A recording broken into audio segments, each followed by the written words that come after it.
automotive today, there is a massive revolution in the technology. It's advancing so quickly. And what people sometimes don't realize is that there are over 100 processors in an average vehicle, in an average car. And what this means is that it's essentially a rolling computer. And like all of the other computers, they can be hacked.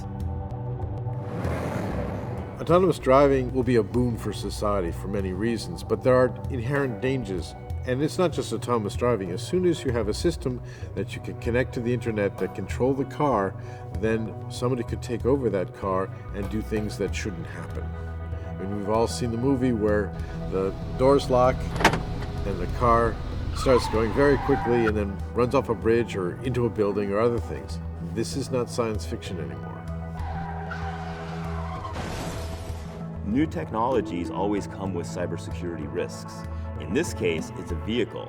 And so that means that there are people inside of the vehicle hurling through space at high rates of speed, and a cybersecurity compromise can cause the vehicle to crash, resulting in death and damage. So we're here today to demonstrate that there are cybersecurity solutions already on the market to address these new emerging threats. Here we are with a cyber cart, and we're going to demonstrate how you can hack one of these vehicles. So we start off with a steering and braking capability. We control it over here from this laptop, and we can come in and we can steer the vehicle. And then over here we have the brakes, so I can activate the brakes and then release them. However, here I have a custom hacker console, so if I inject this particular command into the cart, it causes the wheels to turn to the right. When I send the same attack onto the brakes, boom, they go to 100%, and I've just instantaneously locked up those brakes. So as you're turning left, I can pull the wheels over to the right to pull you into oncoming traffic, lock up the brakes, potentially causing you to spin out, putting you in a very dangerous situation. And this is not something that you want to have happen to you on the road.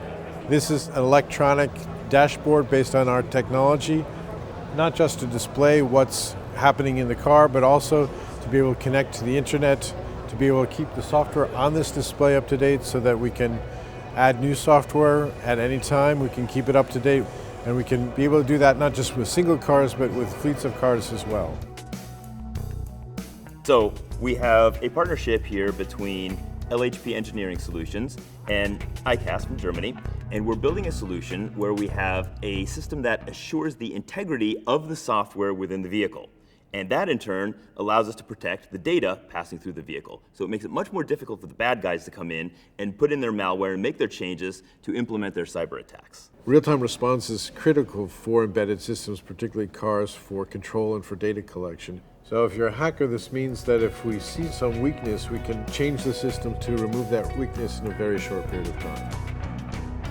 One of the important features of our system is we can do the same thing that other people are trying to do with a lot less hardware. People are trying to remove the problems of 70s technology by putting more and more layers in the system. That means the system itself uses more energy. And if you look at electronic vehicles, if you look at global warming, if you look at these things, they have a multiplication effect that we would like not to happen. We're putting all this time and effort into it because we want to show that there are security solutions on the market today that can address the latest threats. There are bad actors out there, nation states and organized crime, that can leverage vehicles to impact the infrastructure and the society. And we're here to prevent that from happening because we want to reduce the number of accidents and we want to keep people safe.